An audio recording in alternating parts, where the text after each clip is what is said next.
अस्सलाम वालेकुम। आप देख रहे हैं राय हदायत टीवी और मैं हूं रजा मकसूद। तमाम तारीफें अल्लाह रब्बुल इज़्ज़त के लिए कि जिसने हमें ईमान की नेमत से सरफराज फरमाया और बेहद दुरूद व सलाम जनाब रसूलुल्लाह सल्लल्लाहु अलैहि वसल्लम पर कि जिनको अल्लाह ने सरताज रसूल और खातमुन नबीयीन बनाया। दोस्तों, ये हीरोज ऑफ इस्लाम की 7th एपिसोड है। इंशाअल्लाह अल्लाह की मदद और नुसरत से इस वीडियो में हम सुल्तान नूरुद्दीन जंगी रहमतुल्लाह अलैह के बारे में सुनेंगे और उसके बाद 8वीं एपिसोड में हम इंशाअल्लाह सुल्तान सलाहुद्दीन अय्यूबी रहमतुल्लाह अलैह के बारे में सुनेंगे और क्रूसेड्स वॉर के बारे में जानेंगे कि आखिर क्रूसेड्स वॉर क्यों हुई, इनके पीछे क्या वजूहात थी। दोस्तों, ये दोनों एपिसोड्स मेरी नज़र में बहुत ही इम्पोर्टेंट है। वो इसलिए कि आज हमें कमोबेश इन्हीं हालात, मुश्किलात और अंदरूनी और बहरूनी फितनों का सामना है जिनका सामना नूरुद्दीन जंगी और सलाहुद्दीन अय्यूबी रहमतुल्लाह अलैह को था। उस दौर में भी ईसाइयों और यहूदी ज़ायनिस्ट उम्मत मुस्लिमा पर इसी तरह हमलों पर हमले कर रहे थे कि जैसे आज हो रहे हैं। इस वक्त भी उम्मत को अपनी सफ़ों में खारजी और गद्दारों का ख़तरा दरपेश था जो यहूद व नसारा की सपोर्ट से मुसलमानों में मौजूद थे। खैर, हीरोज़ ऑफ इस्लाम की सीरीज़ का मकसद मुसलमानों की आज की क़यादत को अपनी तारीख़ के वाक़यात को याद करवाना है कि जो कौमें अपनी तारीख़ भूल जाती हैं, जल्द ही इनका जिक्र भी तारीख़ों की किताबों में रह जाता है। दोस्तों, सुल्तान जंगी रहमतुल्लाह अलैह और सुल्तान अय्यूबी रहमतुल्लाह अलैह ही उम्मत की वो नाकाबिल शिकस्त चट्टानें थीं कि जिनसे टकरा कर सलेबी रेला पाश पाश हुआ। सुल्तान अय्यूबी ही के मुबारक दौर में बैतुल मुक़द्दस 90 साल के ज़ायनिस्ट कब्ज़े के बाद दोबारा खिलाफत इस्लामिया का हिस्सा बना। तो दोस्तों, आइए आज की वीडियो में हम सलीबी जंग नूरुद्दीन जंगी के बारे में सुनते हैं।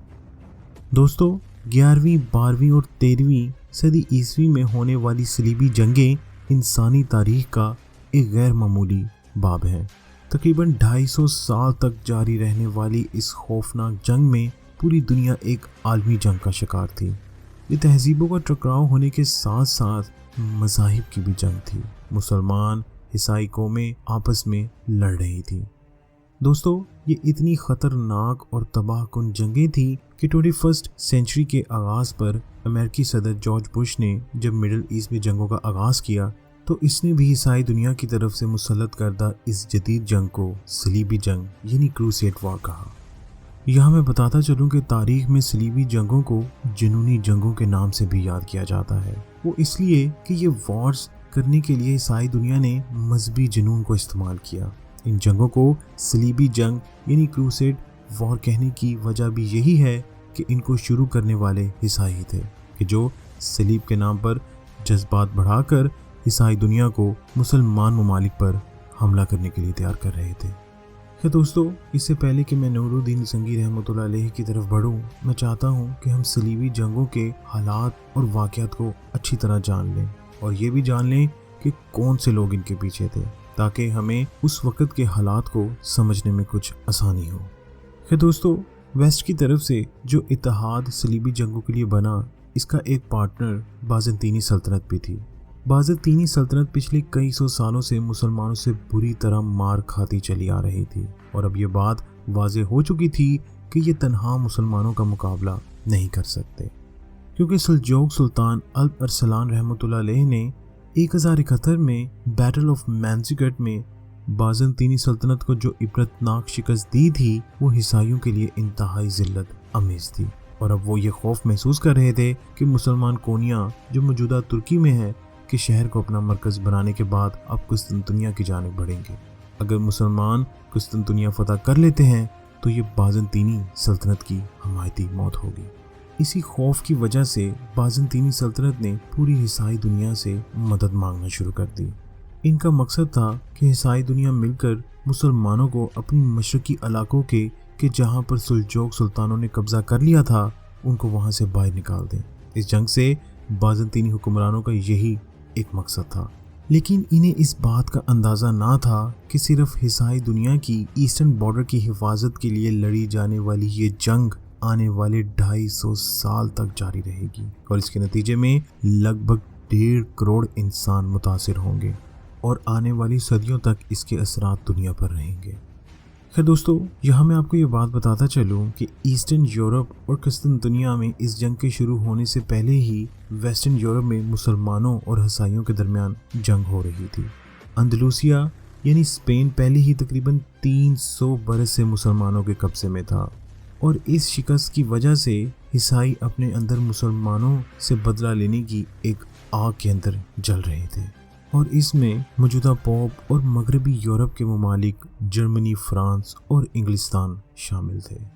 खैर बाज़ंतीनी हुक्मरानों ने जब ये देखा कि पोप और मगरबी यूरोप के ईसाइयों को भी मुसलमानों पर शदीद गुस्सा है, तो इन्होंने इनकी जानब दोस्ती का हाथ बढ़ाया और कहा कि आप कुस्तुनतुनिया आएं ताकि यहाँ से सुलझोग मुसलमानों के इलाकों में दाखिल हुआ जाए। दोस्तों, बाज़ंतीनी हुक्मरानों को इस बात से कोई दिलचस्पी ना थी कि स्पेन से मुसलमान निकाले जाते हैं या नहीं। इनकी दिलचस्पी सिर्फ अपनी सल्तनत की हिफाजत तक ही महदूद थी। खैर यहाँ पे आपको एक बहुत इम्पोर्टेंट बात बताता चलूँ कि मुसलमान के तमाम मुकद्दस मकामात यानी मक्का मुकरमा, मदीना मनवरा और बैतुल मुकद्दस शरीफ मिडिल ईस्ट ही में वाक़ हैं। यही वजह थी कि मुसलमानों को कभी यूरोप की जानब सफ़र करने की ज़रूरत पेश ना आई। और दूसरी तरफ यूरोप इस वक्त डार्क एजिस में था और वहाँ जो भी तरक्की और तालीम की तरफ कदम उठाता इसे जादूगर कहकर जिंदा जला दिया जाता था। फ्रांस और इंग्लिस्तान की गलियों में कीचड़ और गलासत की वजह से चलना मुश्किल था। ताउन जैसी बीमारियां आम थी। इन्होंने फिर स्पेन, जहाँ पे मुसलमानों ने हुक्मरानी की, वहीं से सब कुछ सीखा और आज दुनिया पर हुक्मरानी कर रहे हैं। अफसोस है हम मुसलमानों पर कि जिन्होंने तमाम चीज़ें आज़ाद की, आज वो सब कुछ भूल बैठे हैं और इन काफरों के गुलाम बन गए हैं। खैर दोस्तों, बाज़ंतीनी सल्तनत की ऑफर के बाद पोप अर्बन दोम ने अपने पादरियों और राहिबों को पूरे यूरोप में फैला दिया। इन्होंने नफ्सियाती जंग के जरिए नफरत फैलाई और ये झूठा प्रोपेगेंडा किया कि बैतुल मुकद्दस में ईसाइयों के साथ बहुत जुल्म किया जा रहा है, जबकि हकीकत ये थी कि हज़रत उमर रज़ी ताला अन्हो के दौर से लेके सलीबी जंगों के आगाज़ तक बैतुल मुकद्दस में किसी भी ईसाई को ना तो कत्ल किया गया और ना ही कोई जुल्म किया गया।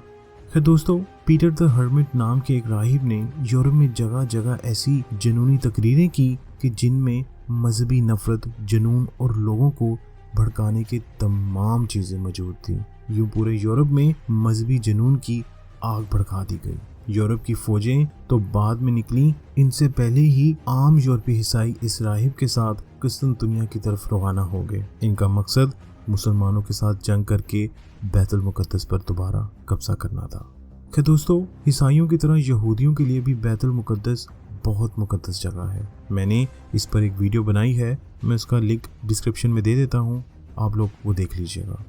खैर ये जगह इनके लिए भी मुकद्दस थी, तो वो इसको भी हासिल करना चाहते थे। ईसाई दुनिया में यहूदियों को हमेशा बुरी तरह जलील और रुस्वा ही किया जाता था। ईसाइयों के कीते के मुताबिक यहूदियों ने ही हज़रत ईसा अलैहिस्सलाम को सूली पर चढ़ाने की साजिश की थी। इसकी वजह से पूरी ईसाई दुनिया में यहूदियों को बदतरीन दुश्मन तस्वुर किया जाता था और वहाँ यहूदियों का जीना मुश्किल था। यही वजह थी कि ईसाई इलाकों में रहने वाले यहूदियों ने अपनी बका की खातिर मुख्तलिफ भेस बदलने सीख लिए थे। कुछ यहूदी खुद को ईसाई जाहिर करते थे। इबादत करने के लिए इन्होंने खुफिया जगह बना रखी थी। जब यहूदियों ने देखा कि पूरी ईसाई दुनिया मुसलमानों से लड़ने जा रही है, तो इन्होंने इस मौके को गनीमत समझा। आज की इजरायली रियासत के क़याम के पीछे भी ईसाई और यहूदियों की वही प्लानिंग है कि जिसका सबसे पहला इजहार 1000 साल पहले सलीबी जंगों के दौरान हुआ था। इजराइल के क़याम की पहली कोशिश यहूदियों ने सलीबी जंगों के दौरान ही की थी। यहूदियों की ख्वाहिश ये थी कि ईसाई दुनिया और मुसलमान के माबैन इस तसादुम के नतीजे में बैतुल मुकद्दस फतह हो जाए और वहाँ एक यहूदी रियासत कायम कर दी जाए।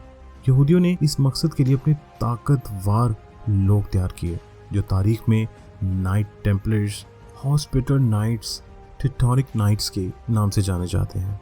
खैर इन नाइट टेम्पलर्स पर भी मैंने वीडियो बनाई है, उसका लिंक भी मैं डिस्क्रिप्शन में दे देता हूँ ताकि आप देखें तो आपको ज़्यादा बेहतर समझ आ जाए। खैर दोस्तों, पहली सलीबी जंग की तैयारी 1095 ईस्वी में की गई। खैर सबसे पहले जो सलीबी फौज कुस्तुनतुनिया पार करके ईस्टर्न हिस्से में पहुंची, इसकी क़यादत राहिब पीटर कर रहा था और इसकी फौज तकरीबन 40,000 लोगों पर थी। जैसा कि मैं पहले बता चुका हूं कि ये बाकायदा फौज नहीं थी बल्कि आम शहरी थे कि जिन्हें भड़का कर लड़ाने पर रजामंद कर लिया गया था। खैर दोस्तों, 1095 में होने वाला सलीबी जंगों का आगाज ही ईसाइयों के लिए एक बहुत बुरा शगुन साबित हुआ। सल्जूक सुल्तान ने इनके हर अव्वल दस्ते को काट कर रख दिया, लेकिन साथ ही एक मिस्टेक हुई। वो ये समझे कि इन्होंने असल सलीबी फौज को तबाह कर दिया और अब मजीद फौज नहीं आएगी, और अगर आ भी गई तो वो ऐसी ही फौज होगी। इनको बिल्कुल अंदाजा नहीं हुआ कि पीछे बाकायदा फौज भी आ रही है कि जिसकी क़यादत यूरोपी बादशाह खुद कर रहा है। खैर, जब ये ओरिजिनल फौज मौजूदा तुर्की में दाखिल हुई और मुसलमानों की गलती का फ़ायदा उठाते हुए शाम के रास्ते बैतुल मुक़द्दस पर कब्ज़ा करने में कामयाब हो गई, इसके बाद जो कुछ बैतुल मुक़द्दस में हुआ वो इस कदर दहशतनाक दास्तान है कि यूरोपी हिस्टोरियन खुद भी इसको बयान करते हुए शर्मिंदा होते हैं। सिर्फ एक हफ्ते में 1 लाख मुसलमान बैतुल मुक़द्दस शरीफ में ज़िबा किया गया। मस्जिद अक्सा में 10,000 मुसलमानों को टुकड़े टुकड़े कर दिया गया। जब यूरोपी बादशाह को फतह की इतला दी गई तो ख़त में यह लिखा था कि मुसलमानों का खून हमारे घोड़ों के घुटनों तक आन पहुंचा है। मस्जिद उमर के जहां हज़रत उमर रज़ियल्लाहु अन्हु ने बैतुल मुक़द्दस फतह करने के बाद पहली नमाज अदा की थी, वहां मुसलमानों की लाशों के टुकड़े और जमे हुए खून की वजह से तवील अरसे तक कोई दाखिल नहीं हो सका। दोस्तों, बैतुल मुक़द्दस शरीफ का कब्ज़ा खो देने के बाद पूरी उम्मत मुस्लिमा में शदीद गम और गुस्से की लहर दौड़ गई। अब मुसलमानों को पहली दफ़ा ये एहसास हुआ कि ईसाई वाकई ही एक ख़तरा बनकर इनके घरों में दाखिल हो चुके हैं। पूरी मुसलमान दुनिया में ऐलान जहाद किया गया और मुजाहिदीन के दस्ते तैयार होने लगे और लोग अल्लाह से मदद मांगना शुरू हो गए। दोस्तों, ये वही हालात थे जिससे आज हम गुजर रहे हैं। ये था पहला हिस्सा, और दूसरे हिस्से में हम इंशाअल्लाह नूरुद्दीन ज़ंगी रहमतुल्लाह अलैहि और उनके वालिद मोहतरम के बारे में बात करेंगे। अल्लाह से दुआ है कि अल्लाह में राह हदायत पर चलने की तौफीक अता फरमाए, उन लोगों की जिन पर अल्लाह ने अपना इनाम फरमाया, ना कि उन लोगों पर जिस पर अल्लाह ने अपना गज़ब उतारा।